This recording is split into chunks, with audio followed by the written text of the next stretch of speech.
ይህ የሽያጭ ማስተር ክላስ ነው። የዛሬ ትምህርታችን ስለ የሽያጭ ስነ ልቦና እና የማሸነፍ አስተሳሰብ ወይንም የአሸናፊነት አስተሳሰብ ወይንም በእንግሊዘኛው the psychology of selling ሚለውን ነው። ወደዚህ ታላቅ የሽያጭ ማስተር ክላስ በመምጣታችሁ በጣም ደስተኛ ነኝ። ይህ ኮርስ እንግዲህ ህይወታችሁንና ቢዝነሳችሁን የሚቀይር ጉዞ ነው ብዬ አስባለሁኝ። ለምን? ምክንያቱም ሽያጭ የሁሉም ነገር መሰረት ስለሆነ ማለት ነው። እሺ፣ የመጀመሪያው ምናየው የሽያጭ ስነ ልቦና እና የማሸነፍ አስተሳሰብ ነው ወይንም the psychology of selling ነው። ሽያጭ ምንድን ነው? እንግዲህ አሁን እዚህ ጋር ምናየው ከመሸጥ ባለፈ ያለውን እውነት ይሆናል። ብዙ ሰዎች ሽያጭ ሲባል በአእምሯቸው የሚመጣው ሰውን ማታለል፣ ዲሲቭነስ ወይም የማይፈልገውን ዕቃ በግድ መሸጥ ነው ብለው ነው። ይህ ግን በፍጹም ከእውነታው የተለየ ነው ወይንም ትክክለኛ ያልሆነ ነገር። ሽያጭ ማለት በጣም ባጭሩ ሰውን መርዳት ማለት ነው። እውነተኛ ሽያጭ የሚጀምረውም ከልብ በመነጨ ይህንን ሰው እንዴት ልርዳው፣ እንዴት ላግዘው፣ እንዴት ህይወቱን ጥሩ ላርግለት፣ መልካም ላርግለት፣ ቀላል ላርግለት ከሚለው ሐሳብ ነው። ለምሳሌ አንድ ሰው ጫማው ባይመቸውና ቢጎዳው አንተ ደግሞ የሚመች ጫማ ብትሸጥለት እያታለልከው ሳይሆን ችግሩን እየፈታለት። ሽያጭ ማለት ችግርና መፍትሄን የሚያገናኝ ድልድይ ማለት ነው። ሽያጭ ማለት እሴትን መለዋወጥ ማለት ነው። ቫልዩ ኤክስቼንጅ ማለት ነው ባጭሩ። ደንበኛው ገንዘብ ይሰጥሃል፣ አንተ ደግሞ ከዚያ ገንዘብ በላይ የሚጠቅም መፍትሄ ትሰጠዋለህ ማለት ነው። ማይንድ ዩ ከዛ ገንዘብ በላይ ነው ያልኩት። ከዛ ገንዘብ በላይ የሆነ የመፍትሄ ሐሳብ ወይንም መፍትሄ ታቀርብለታለህ ማለት ነው። ደንበኛው የከፈልኩት ገንዘብ ከማገኘው ጥቅም ያንሳል ብሎ ካሰበ ኮንግራቹሌሽንስ፣ ሽያጩ ተሳክቷል ማለት ነው። ሌላው ሽያጭ ማለት የተስፋ ድልድይ መገንባት ማለት ነው። ደንበኞችህ ያሉባቸውን ችግር ወይም ፍላጎት ጋር ሆነ ወደፊት የተሻለ ውጤትና ህይወት ወዳለበት የሚያሸጋግር ድልድይ የምትገነባበት ጥበብ ነው። መፍትሄ ምርትና አገልግሎት ብቻ ሳይሆን የነገ ተስፋቸው መሆን አለበት። ተስፋ የሚያደርጉበት ነገር መሆን አለበት። ሌላው የስሜት ጉዞ መምራት ነው። ሽያጭ ከምክንያታዊነት በላይ ስሜትን መረዳት ማለት ነው። የደንበኛ ፍርሃት፣ ህልም እና ፍላጎት ተረድተህ በንግግርህና በአቀራረብህ ከስሜት ወደ ስሜት የምትመራበት ሳይኮሎጂ ነው። እስቲ አሁን ደግሞ ስለ የአሸናፊ ሻጮች ስነ ልቦናዊ ምሰሶች ወይም ፒላርስ፣ የማይንድሴት ፒላርስ የምንላቸውን እኔ ስኬታማ ሻጭ ለመሆን መጀመሪያ አእምሮ መዘጋጀት አለበት። ከዚህ በኋላ 5 ነጥቦች እናያለን። የመጀመሪያው የመንፈስ ጥንካሬ ነው ወይም ሬዚሊየንስ የምንለው ነው። ይህ የመጀመሪያው ፒላር ነው። በሽያጭ ውስጥ ውድቀት እና እምቢ የሚል ምላሽ ብዙ ያጋጥማል። በሽያጭ ባለሙያዎች ህይወት ውስጥ it's just like natural thing በቃ ከእምቢ ጋር ከውድቀት ጋር አብሮ መኖር መለማመድ ነው እንጂ መፍትሄው መግፋት ወይንም ዲፕ የሆኑ ኢሞሽናል አንስቴቢሊቲ ውስጥ መግባት አይደለም። አሸናፊ ሻጭ ደግሞ ተስፋ የማይቆርጥ መሆን አለበት። ለእነዚህ ነገሮች ተግባራዊ ምላሽ የሚሰጥ መሆን አለበት። ልክ እንደ ወታደር ማለት ነው። ወታደር ቢወድቅ ይነሳል። ስህተቱን እንደ ትምህርት ወስዶ ጉዞውን ይቀጥላል እንጂ እዛው እያለቀሰ ወይንም እያዘነ አይቆይም። ምክንያቱም ጠላት ይመጣበታል፣ ይሸነፋል ማለት ነው። ሁለተኛው ቅድመ ዝግጅትና እውቀት ነው። ፕሪፓሬሽን ኤንድ ኖውሌጅ የምንለው። አሸናፊ ሻጭ ወደ ደንበኛ የሚሄደው በእድሉ ተማምኖ አይደለም። ለእያንዳንዱ ደንበኛ ግንኙነት በደንብ ተዘጋጅቶ በጥንቃቄ ተዘጋጅቶ ስለ ምርቱ፣ ስለ ተወዳዳሪዎቹ እና ስለ ደንበኛው በቂ መረጃ ይዞ ወይንም ሰብስቦ ነው። ይህ ነገር ደግሞ ምን አስተዋጽኦ አለው? በራስ መተማመንን እንዲገነባ ያስችለዋል። ምክንያቱም ሙሉ መረጃውን ካለው ስለ ደንበኛ፣ ስለ ገበያው፣ ስለ ተወዳዳሪዎች፣ ስለ ድርጅቱ፣ ስለ ሁሉም ነገር ከተዘጋጀ የራስ መተማመኑን የማይጨምርበት ምንም ምክንያት አይኖረውም ማለት ነው። ሌላው የደንበኛ ላይ ትኩረት ነው ወይንም ከስተመር ሴንትሪሲቲ የምንለው ማለት ነው። አሸናፊ ሻጭ ስለ ራሱና ስለ ምርቱ ማውራት ያቆማል። አለቀ። ማውራት ያለበት ስለምንድን ነው? ስለ ደንበኛው ችግር፣ ስለ መፍትሄ ነው።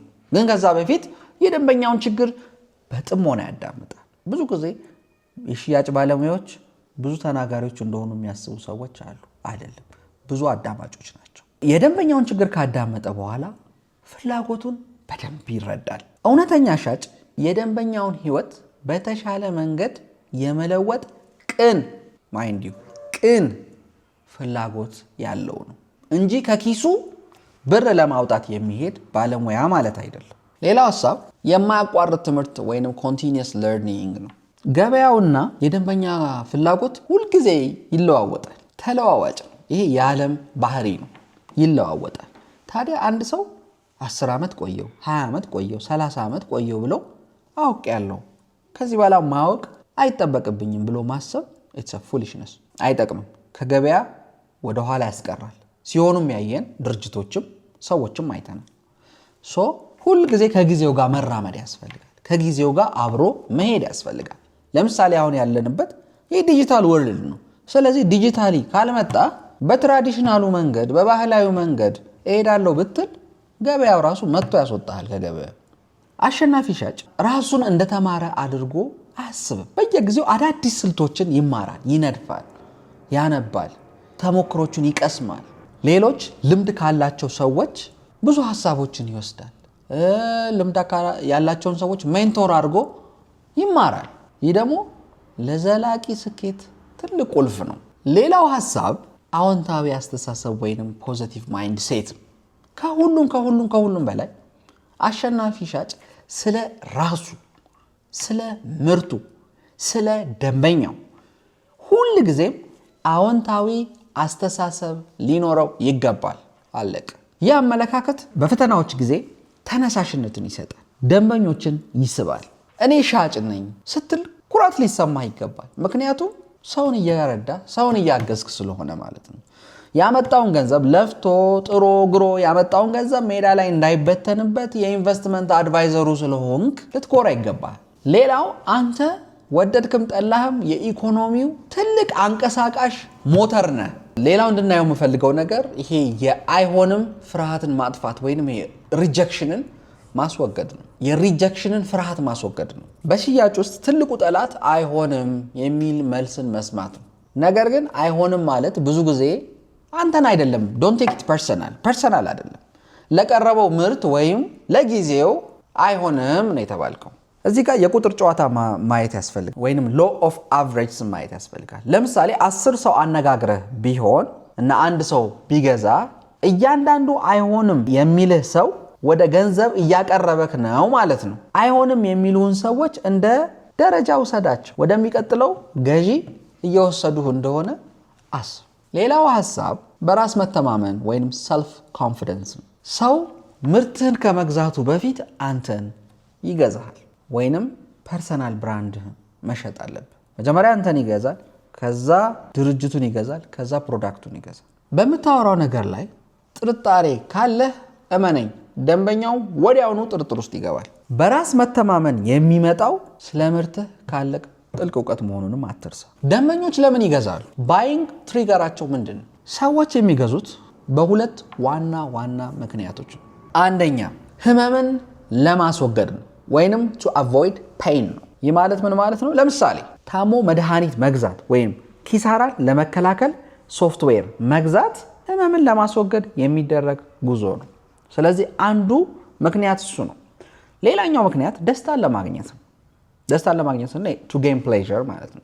ለምሳሌ ቆንጆ ልብስ በመግዛት የሚገኝ ደስታ አለ፣ ወይንም ቆንጆ ምቾት ያለው መኪና በመግዛት የሚገኝ ደስታ ማለት ነው። ስለዚህ ወይ አይደር ለደስታ ነው ኦር ደግሞ ፔንን ለማስወገድ ነው ማለት ነው። ሁልጊዜ ደንበኛው የትኛው ውስጥ እንዳለ ግን መለየት ያስፈልጋል። ህመም ውስጥ ያለ ደንበኛ ደግሞ በጣም ፈጣን የሆነ ውሳኔ ይሰጣል። ሌላው የምናየው ስለ ኢሞሽናል ኢንቴሊጀንስ። ሽያጭ 80% ሳይኮሎጂካል ነው፣ ወደድም ጠላ ነው።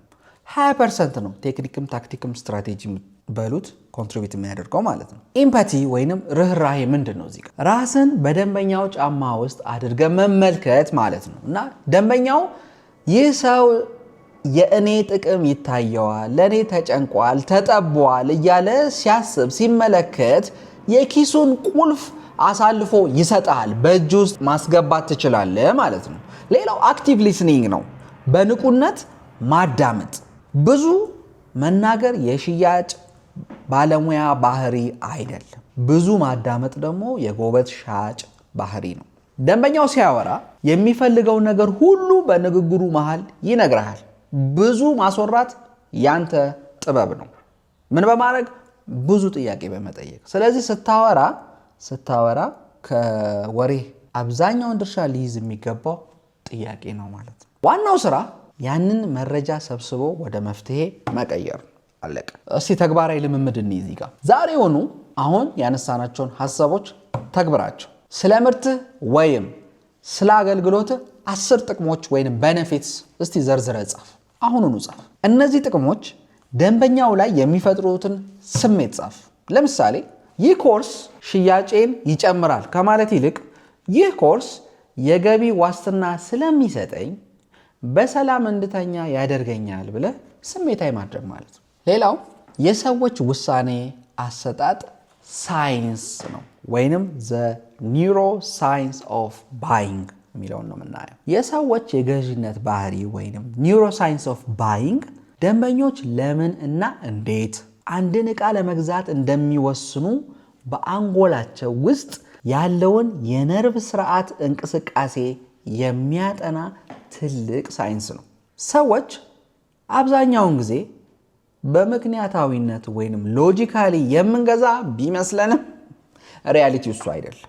ውሳኔያችን 90% በላይ የሚሆነው ከንቃተ ህሊና ውጪ በሆኑ ስሜቶች ወይንም ሰብኮንሽስ ኢሞሽንስ እንደሚመሩ ሳይንስ ያረጋግጣል። እስቲ እዚህ ጋር ዋና ዋናዎቹን የሳይንስ ነጥቦች በሚከተለው መልኩ ላቀርብ። አንደኛ 3ቱን የአንጎላችንን ክፍሎችና የሽያጭ ሚናቸውን እንይስት። እዚህ ጋር የመጀመሪያው የአእምሮ ክፍላችን ኦልድ ብሬን የምንለው ነው፣ ወይንም ሬፕቲሊያን ብሬን የምንለው ነው። ይህ ክፍል ለህልውናና ለደህንነት የሚጨነቅ ነው። ውሳኔ የመስጠት የመጨረሻው ባለስልጣን ወይንም the CEO of our brain ነው። በጣም ራስ ወዳድ ነው። በጣም ለእኔ ምን ይጠቅመኛል የሚለው ነው ሁሌ የሚያሳስበው እሱ ነው። ለእኔ ምን ይጠቅመኛል what's in it for me የሚለውን ጥያቄ ነው እንትን የሚለው ይሄ ኦልድ ብሬን የምንለው አካል ማለት ነው። ሌላው ኢሞሽናል ብሬን ወይንም ይሄ ሊምቢክ ሲስተም የሚባለው ነው። ስሜቶቻችንን የሚቆጣጠር ክፍል ነው። አንድ ምርት ስናይ ወይንም አንድ አገልግሎት ስናይ የሚሰማን ደስታ ወይም ፍርሃት ወይም መነሳሳት ሊሆን ይችላል። ይህን የሚመለከተው አካል ኢሞሽናል ብሬን ይባላል። ሌላውና የመጨረሻው ራሽናል ብሬን የምንለው ነው፣ ወይንም ኒዮኮርቴክስ የምንለው መረጃዎቻችንን የሚመረምር የሚያሰላ ክፍል ነው። በጣም the logical part of the brain ነው። ይህ ክፍል የሚመጣው ሽያጩ ካለቀ በኋላ ነው። ለምን እንደገዛን ለራሳችን ምክንያት ለመስጠት ነው። ስለዚህ ብዙ ጊዜ ሰዎች ኢሞሽናሊ ይገዛሉ፣ በምክንያት ያረጋግጣሉ፣ ጀስቲፋይ ያደርጋሉ ማለት ነው። እስቲ እዚህ ጋር ስለ ዶፓሚን እንይ። የዶፓሚን ሚና ምንድን ነው? አንድን አዲስ ነገር ስናይ ወይም ቅናሽ የሚል ነገር ስናይ አንጎላችን ዶፓሚን የሚባል ኬሚካል ያመነጫል። ይህ ኬሚካል ደስታን ከመስጠት ይልቅ ጉጉትን አንቲሲፔሽንን ይፈጥራል። ሽያጭ ላይ ትልቁ ስኬት ደንበኛው ምርቱን ከገዛው በኋላ የሚኖረው ደስታ እንዲያስብ ማድረግ ነው። ባይ ዘ ዌይ ፕሮዳክቱን ገዝቶ ለብሶት ሊሆን ይችላል፣ ይዞት አድርጎት እያደረገው ሊሆን ይችላል። ይሰማው ደስታ ትልቅ ስኬት ነው። የሚረግምህ ሳይሆን የሚመርቅህ መሆን አለበት። እስቲ ስለ ውሳኔ አሰጣጥ ቁልፍ ሳይንሳዊ መርሆችን እንይ። ለምሳሌ ምልክቱ ሎስ አቨርዥን ከሆነ ሲብራራ ምን ማለት ነው? ሰዎች ትርፍ ከማግኘት ይልቅ ያለንን ነገር ማጣት ይበልጥ ያስፈራናል። ይሄ ሎስ አቨርዥን የምንለው ማለት ነው። ስለዚህ ይህ ድል እንዳያመልጦ ተብሎ ብዙ ጊዜ ማስታወቂያዎች እንሰማለን። ስለዚህ ምንድነው? ከትርፉ ይልቅ ኪሳራውን ስለሚያሳይ ፈጥኖ እንድትወስኑ ያደርጋል ማለት ነው። ስለዚህ ይህ ድል እንዳያመልጣችሁ፣ ይህ ድል ለአጭር ጊዜ ነው፣ ይህ ድል ለእንደዚህ ነው ስንል ሞር ከፕሮፊት ይልቅ ሎስን የመግፋት ነገር እንድናረግ ያደርገናል ማለት ነው። ሌላው ሶሻል ፕሩፍ ነው። ይሄ እንግዲህ በጣም የተለመደ ነው። ሶሻል ፕሩፍ ምን ማለት ነው? ሌሎች ሰዎች አንድ ነገር ሲገዙ ስናይ ደህንነቱ የተጠበቀ ነው የሚል ሲግናል አይምሯችን ውስጥ ይመጣል። ለምን? ቴስቲሞኒያል ስላለው ማለት ነው። ሌላው አንከሪንግ ነው። አንጎላችን የመጀመሪያውን ዋጋ እንደ መለኪያ ይወስዷል፣ እንደ ቤዝ ይወስዷል፣ እንደ ቤንችማርክ ይወስዷል። ለምሳሌ 1000 ብር የነበረን ዕቃ 700 ብለህ ስታወጣ አንጎላችን 700 ብር እንዳተረፈ እንደተጠቀመ ያስባል። ይሄ ነው አንከሪንግ የምንለው የመጀመሪያውን ይዞ ማለት ነው። እና ብዙ ጊዜ አይተን ከሆነ የሽያጭ ቦታዎች ላይ ወይም ሱቆች ላይ 1000 ብር ይሉና ሰርዘውት ከታች 700 ብር ይጽፉበታል። ያ ምንድነው? መጀመሪያ የምናየው 1000 ነው። ሶ አውቶማቲካሊ 700ን ስናይ 300 እንዳተረፍ ስለሚሰማ በውስጣችን የሚሰማ ስሜት አለ፣ የደስታ ስሜት ማለት ነው። እንዳተረፈን ትክክለኛ ውሳኔ እንደወሰንን እንረዳለን ማለት ነው። እነዚህ ነገሮች እንዴት በሽያጭ ላይ እንጠቀምበት ወደሚለው እንመጣለን። እንግዲህ ይህን ሳይንስ ወደ ተግባር እንዴት እንደምንቀየር እስቲ እንይ። ለምሳሌ በምስል የታገዘ መረጃ። የሰው ልጅ አንጎል በነገራችን ላይ ከጽሁፍ ይልቅ ምስልን 60,000 ጊዜ እጥፍ በፍጥነት ይረዳል። ስለዚህ ምርቱን በተግባር የሚያሳይ ቪዲዮ፣ ምስል ሁልጊዜ መጠቀም ያዋጣል። ከመደርደር ወይንም ጥቅጥቅ ያለ ጽሁፍ ከማድረግ ስዕላዊ የሆኑ ፕሬዘንቴሽኖች ወይም ፒቾች፣ ሴልስ ፒቾችን ማዘጋጀት ለሽያጩ ትልቅ አስተዋጽኦ አለው። ሌላው በጣም ወሳኝ ነገር ስቶሪ ቴሊንግ ነው። ሰው ስቶሪ ይወዳል። ይህ ናቹራል ታሪክ ይወዳል። ስለዚህ ስለ ቤኔፊት ረጅም ሰዓት ከምታወራ ስለ ስቶሪ ብታወራ ጥሩ ነው። ያ ማለት ምንድነው? ቀድሞ ስለነበረ ደንበኛ አይገርምም? ልክ እንደርሱ አይነት ደንበኛ ነበረ፣ እንደዚህ አድርገን ግን ገዝቶ ደስ ብሎት ደስተኛ ሆኖ ሄደ፣ ችግሩ ተፈታለት ብለህ ብትነግረው በጣም ትልቅ አስተዋጽኦ አለው። መረጃዎችን በዝርዝር ከመስጠት ይልቅ በታሪክ መልክ ማቅረብ በጣም ጥሩ ነገር ነው። በደንበኛው አንጎል ውስጥ ኦክሲቶሲን ሆርሞን እንዲመነጭ በማድረግ መተማመንን ይፈጥራል። ቴስቲሞኒያል ስላለ ማለት። ሌላው ቀላል ማድረግ ነው። ለአንጎል ብዙ ምርጫ መስጠት ውሳኔን ያግዳል። በነገራችን ላይ ይሄ አናሊሲስ ፓራሊሲስ የምንለው ማለት ነው። በቃ ብዙ ነገር እንሰጠውና ከዛ ሰውየውን ለመወሰን ችግር ውስጥ እንከተዋለን። ስለዚህ አናሊሲስ ፓራሊሲስ ሀፕን እንዳያደርግ ጥንቃቄ ማድረግ ያስፈልጋል። ስለዚህ ይህን ሀሳብ ለመጠቅለል ሰዎች የሚገዙት በስሜት ነው፣ በኢሞሽን ነው። ነገር ግን ግዢያቸውን በሎጂክ ያረጋግጣሉ። ለምሳሌ ስሜታዊ ግፊት ብለን ልንወስደው የምንችለው ሀሳብ ቢኖር ለምሳሌ ይህንን ሰዓት ካደረግኩት ሰዎች ያከብሩኛል የሚል ነገር ነው። አሁን ይሄ ስሜት ይባላል። ሎጂካል ስታደርገው ደግሞ ሰዓቱ ውሃ አይገባውም፣ ለብዙ ዘመን ያገለግላል፣ 100 ሜትር ከባህር በታች መግባት ይችላል የሚል ሀሳብ ሎጂካል። ሌላው ጠቃሚ ስልት መጀመሪያ የደንበኛውን ልብ ንካ ወይንም ስሜት ንካ፣ ከዚያ ደግሞ ለአእምሮ ምክንያት ወይንም ሎጂክ ስጠው። በጣም ጠቃሚ ስልት። ታማኝነት እንዴት ነው የምንገነባው? በጣም ይሄ ትረስት ፋክተር የምንለው ማለት ነው። በሽያጭ ዓለም ውስጥ ምንም አይነት እምነት ከሌለ ምንም አይነት ሽያጭ የለም። አለቀ። ኖ ትረስት ኖ ሴልስ። እምነትን ለመገንባት 3 ነገሮች ያስፈልጋሉ። አንደኛ ባለሙያ መሆን። ስለ ምርት ካንተ በላይ የሚያውቅ ሰው መኖር የለበትም። አለቀ። ደንበኛው ካንተ በላይ ካወቀ you are in danger። ስለዚህ ካንተ በላይ የሚያውቅ ሰው መኖር የለበትም። ሁለተኛ ተመሳሳይነት ወይም መመሳሰል ወይም ራፖርት ምንለው። ሰዎች ከሚመሳሰላቸው ሰዎች መግዛት በጣም ይወዳሉ።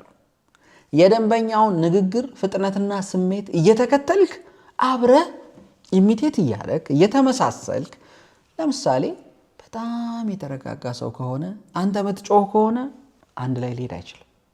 ስለዚህ በሱ ቶን፣ በሱ አነጋገር ዘይቤ፣ ለምሳሌ በጣም በፎርማል በሆነ ንግግር አማርኛ የሚያወራ ከሆነ በአራዳ ቋንቋ ብትመጣበት አብሮ አይሄድም። ስለዚህ አብረህ በተመሳሳይነት መጓዝ ያስፈልጋል። 3ኛው ታማኝነት ነው። በጣም ወሳኝ ነገር ነው። ይሄ ኢንቴግሪቲ የምንለው ነው። ምርትህ እሱ የጠየቀህን ጥያቄ ወይንም አገልግሎት እሱ የጠየቀውን ጥያቄ የማያደርግ ከሆነ አያደርግም ብለህ መመለስ ነው በድፍረት። በቃ ምንም ወዲያ አያስፈልገውም። ይህ ለረጅም ጊዜ ግንኙነት መሰረት ይሆንልሃል። ትረስትን ቢውልድ እንድታደርግ ይረዳሃል።